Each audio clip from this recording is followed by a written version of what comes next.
আজকে আমরা দেখো মুস্তাফিজুর ফিনিশিংয়ে কেমন বল করে এবং আমরা 18তম ওভার দেখতে চলে আসছি। 18তম ওভারের প্রথম বল, রশিদ খান ব্যাটে, দেখা যাক কি করে। প্রথম বল এবং তুলে মেরেছেন, দেখা যাক কি হয়, এবং আউট। অসাধারণ উইকেট, প্রথম বলে উইকেট। 18তম ওভারে এসে প্রথম বলে উইকেট মানে অনেক ভালো বল।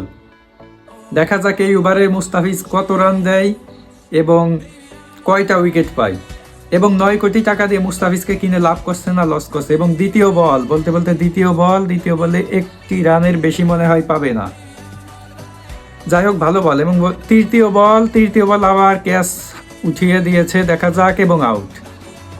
প্রথম 3 বলেই 2টা উইকেট, অসাধারণ বল। 18তম ওভারে সেরকম বল মানে এক কথায় অসাধারণ, হালা হালা উইকেট।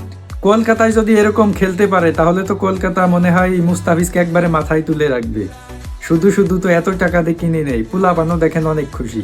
দেখা যাক, চতুর্থ বল করতে আসছে।